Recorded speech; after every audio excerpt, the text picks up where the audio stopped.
just why am I even here? How did I get here? Not supposed to be here, I say that a lot, but what I really come to figure out is I am a guy from the north side of Houston that was supposed to not go to school, play some football because I was big, and then go hang out on the block with the rest of my boys and just kind of live life and see what happens. Other opportunities to go play at other schools, and I chose Sioux Falls over those other schools, mostly because the tradition that we have here and the tradition that the coaches expel on everybody, and all the love that everybody has for each other. When I came here on my recruiting trip, like, they're not, there's not just smoke and mirrors. Like, they're not just trying to get you to come here. They're really showing you what kind of program this is and what kind of family this is. It's kind of an interesting story. The whole recruiting process, I mean, it's interesting because you're getting love from all over these different places. And, I got a call early January from Coach Grubb saying, hey, I'm going to be going through Chippewa Falls. Would you like to talk about University of Sioux Falls? And I was like, sure, why not? So I got off the phone, I was like, okay, I don't know anything about the University of Sioux Falls, so I look on my phone, like, go through, you find out what they've done, their winning history, you find out their history, and you're like, dang, this is kind of a place I want to check out. And then it's their first year going into D2. Coach came 2 days after that phone call. We sat down and had a conversation. I really liked him, really liked the conversation, decided to come out here on a visit. I made my verbal on my visit, and I signed 3 weeks later. If I had done what most people do and just felt sorry for myself after getting in trouble, after sitting in the county jail one night waiting to be bonded out, if I had just went back to it and said, this is the life that I'm gonna live, then I wouldn't be here. Ready to go, Luke's? Let's go, buddy. Love you, man. Love you, brother. Love you too, Go. Gotta get your energy going here a little bit, boys. Start getting your energy going a little bit. You made some great catches this week in practice in the end zone. Throwing it up to as a quarterback. You didn't make me look good. Just get it in the vicinity. Have fun today, man. Neffy. Love you too. Go have fun today. Go have fun today. I think a lot of the guys were like, okay, another 4-quarter system, you hold up 4 fingers, and okay, they each have a meaning. And I think some of the guys kind of scoffed at it right away. And then about a week later, or about around that time, people really were like, okay, we really do have a direction that we're going in. Our direction was to go to the playoffs, to go win the national championship. I really like how they emphasized like the whole 4-quarter thing and how that was specifically meant for our team and how it was special for our team. And one thing that they enlaced with that was, they really emphasized love this year. And that's not like a thing that a lot of people emphasize with football teams, especially, like grown men and all that stuff. But that's one thing that was really cool about our football team this year is that everybody really loved each other, and that's what built like the chemistry with everybody. And we truly were a family this year. And I never knew what to expect coming into this season, especially losing some of the guys we lost last season. But then gaining all those returners we had this year. Everybody's had great relationships with each other, going through fall camp, all the experiences we had with each other, and all the bonding moments we had throughout, the whole summer. And so the love that everybody had for each other on this team and that the coaches had for us as well really, was the foundation of our team. Is the team aspect. Is you're no longer playing for yourself. You're definitely playing for the guy beside you. You're playing for the guy behind you and the guy behind them. I mean, being up front, everyone looks forward. Everyone sees you. If I mess up, guy behind me messes up, guy behind them messes up, and we can't have that happen. So being one of the 4 guys up front, each one of us have to do our job, how we're taught to do it. And if we do our job, the guys behind us will do their job, and the guy behind them will do our job. We all need to work together. The main difference with USF this year is no doubt just the closeness of the team. It all started in January with the transitional workouts, and then going into the winter workouts in the gym. You could just feel a different sense of pride just overall family bonding aspect. Teams in the past, there's a little bit of division between the older guys and the younger guys. And with all of us pretty much returning a bunch of starters from last year, we all felt that this year could be different. Well, you know, when you lose your offensive coordinator and your defensive coordinator in the same season, you never know what you're going to expect. But having, you know, Coach Avorka and Coach Jackson both step up from in-house really helps, you know, our program and our team this year, because it wasn't like we were bringing in a new face that everyone had to build chemistry with again, or nobody had to really learn like a new system on offense. I know defense, there were a lot of changes, but I think the main thing was that staying in-house, like, it allowed everybody to, you know, stay together, and nobody was against any of the new coaching changes, because on offense and defense, we both knew what to expect from the new coaches coming in, and we already knew what kind of persons they were. And I don't think I got the job because I could coach football. I think I got the job because I had a life story, and Coach Stuger loves the story. And he loves to see guys come out of situations and be able to succeed. You know, going through, we had no idea who was going to be named. I didn't know who was going to be the defense coordinator until he got named. It was really interesting. Him being a young guy was like, well, all right, what is he going to do? As a position coach, loved him. I mean, and he knew his stuff from up front. And he was a guy, he is a guy that you don't want to let down. You want to play for him. And if you do something wrong, you feel bad because you love to play for him, and everyone else loves to play for him. I've only done things one way in this role, and that was to have fun and be able to implement a system that I'm really comfortable with. And Coach Stuger was awesome about that. And what we ended up finding out was he and I were closer in philosophy and X and O's and schemes and just overall unit success. I was doing a class where I was in the weight room with Mathers all day, and I was really fortunate to be able to, like, kind of just from a leadership standpoint, I tried to get in with every position group where, I mean, I know the bigs lifted first that day, and it was just, there was something about it. You could tell we were ready to roll, especially when they had all those numbers up on the board. They had that TV rolling with the slideshow of all just dead last in some of the categories. 13, 14 in the NSIC. I mean, that really, I feel like that really lit a fire under a lot of the guys.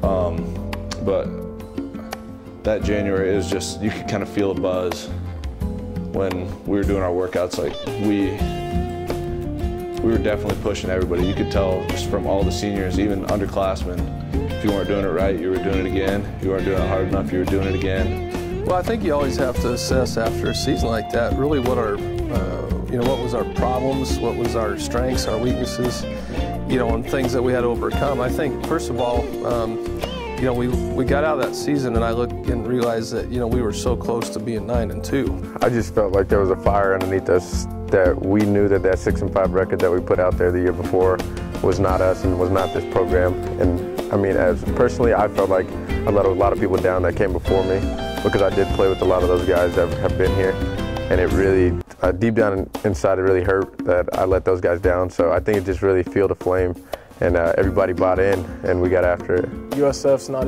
a team that with the past championships that loses 5 games in a year.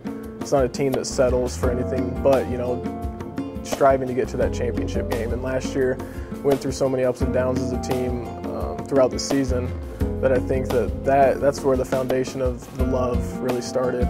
I think it all started just with spring ball.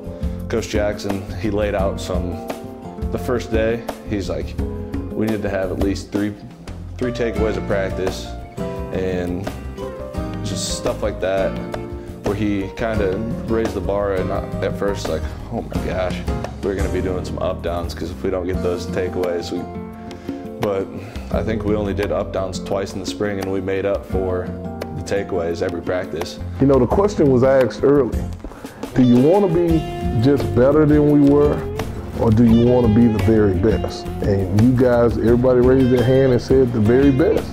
So it then became our job to make sure that you become the very best and to put you in situations to do that. And that's what we tried to do. And I've messed it up some too. In spring ball, it was more of we were trying to answer a lot of questions within ourselves, like who are we going to be, how are we going to prepare, how are we going to win on Saturdays.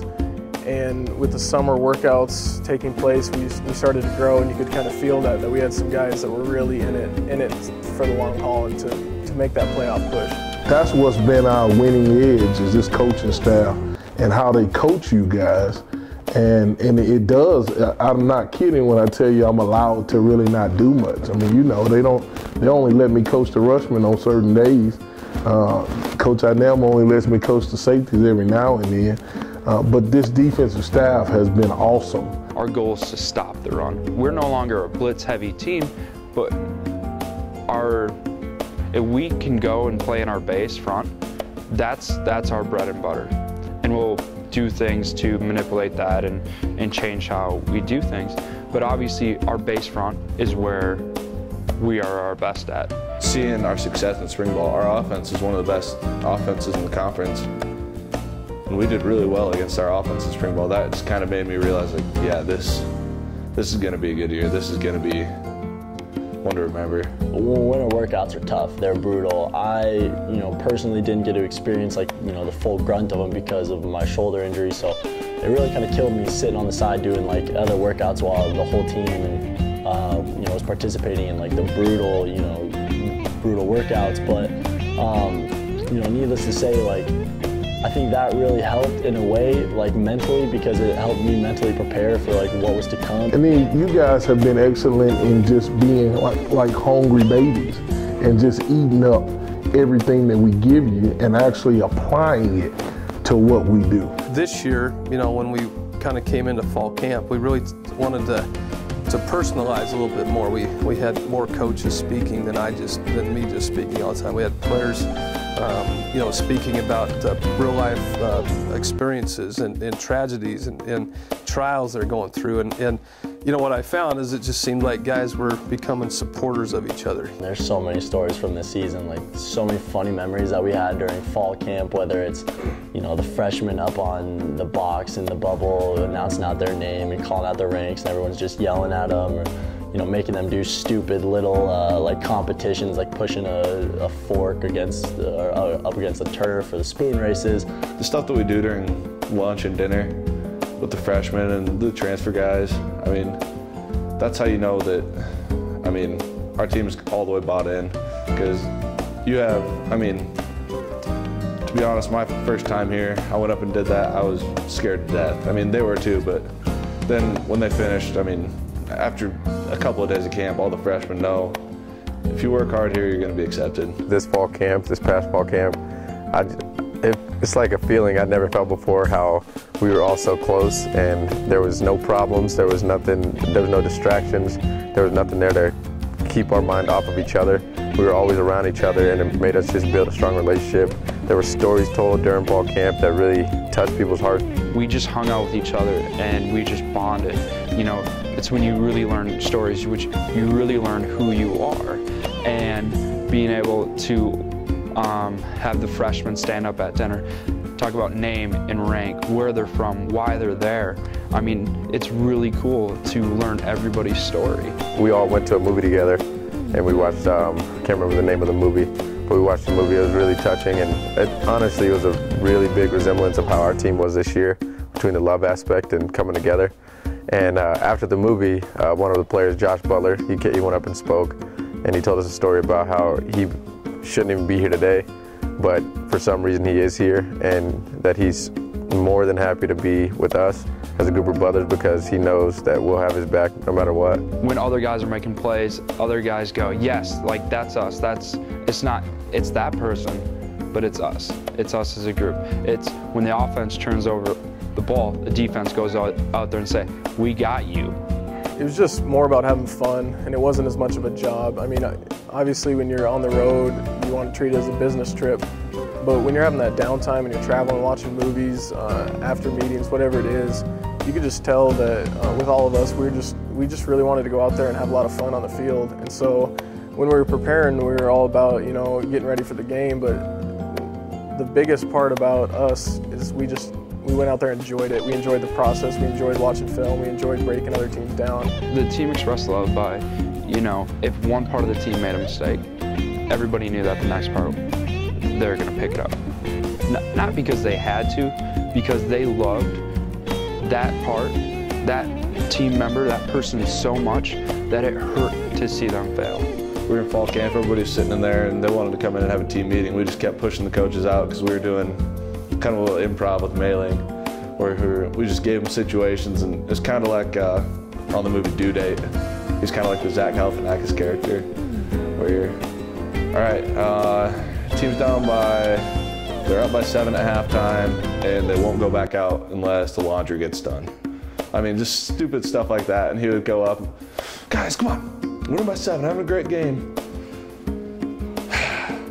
Hey, where's the laundry guy at? Come on. I mean, that was just... Those are the things when we walked out and realized the team just wants to be together. You know, we just find so much joy in that, because it's like, you know, a lot of programs out there are trying to figure out ways to bring their team together. And when you have a team that every time we're around them, they just look like they're having fun, and they love being around each other. You know, I think I knew right with moments like that in fall camp that I started to realize that, you know, this could be a really special team from a chemistry standpoint. Nephi's whole entire story, what he went through, and how he keeps bouncing back through adversity. And you know, he came back to play football because of us, basically, because we're his brothers. And that's just really touching. Like, it really knocks home with me, because I don't have a brother, but obviously all these dudes on this team, they're all my brothers. See everybody's kind of hanging out. That was where you really got to know, like for myself, the younger kids, the guys that are just coming in, kind of getting to meet them. Everybody's sitting there, we're watching a movie, people are back there playing pool. I mean, it's just kind of, that's a cool thing about having fall camp, where we have it, we're out away from everything, we're not on campus, we can't just go sit in our dorms between practices. Fall camp, I mean, when you're out there for 16 straight days or something, and you're out there from 6 in the morning till 8 at night, and you're spending time with each other. I mean, whether or not you have a crash pad and you got 4 or 5 dudes sleeping on next to each other, but the thing is, it didn't matter. Everyone was so tired that just being with the team mattered the most. During fall camp and stuff, and you could really see from a chemistry standpoint us really coming together. And I think, you know, and I think that was a little strategy that we took to have us learn more about each other, and you know, and talk about the word love a lot, and understand what family really means is loving the person beside you, and trying to make the guy beside you look better. I mean, these are things I'll never forget. Man, scriptures I read and everything like that, I look at it this way: we're a family, and nobody in this family is perfect. But I will tell you this: when we're all together, we're as perfect as we need to be, because we have each other. And that's what makes you guys special, is that you love to make the guy beside you look better. And if you'll trust today in the same thing you've done, to not care about stats, not care about those things, but if I can make AG look better today, if I can make Nephi look better today, if I can make Tidwell look better today, if I go down the line, if I make my teammate better today, men, nobody can stop you. And I start to get offended when people come out here on the bob and even think and say things like they can win on this field. Because like every other week, men, we're USF and they're not. Bring it up right here. Here we go. Loud and proud. Winners win. That's what winners do. But it's, at the end of the day, in my mind, it's a game. I get paid to mentor guys and help them make decisions for life, and then talk about an actual game. And it's just not that serious at the end of the day for me to change my whole personality just because I'm in a different role. I really feel like celebrities right now. Like, Yeah. I'm hanging with students. Well, yeah. I think it's the other way around. Your shirt's a lot wider than mine. Obviously, I gotta get with Angie and figure out. Hey, why is Tremaine's shirt on? What kind of laundry detergent we using?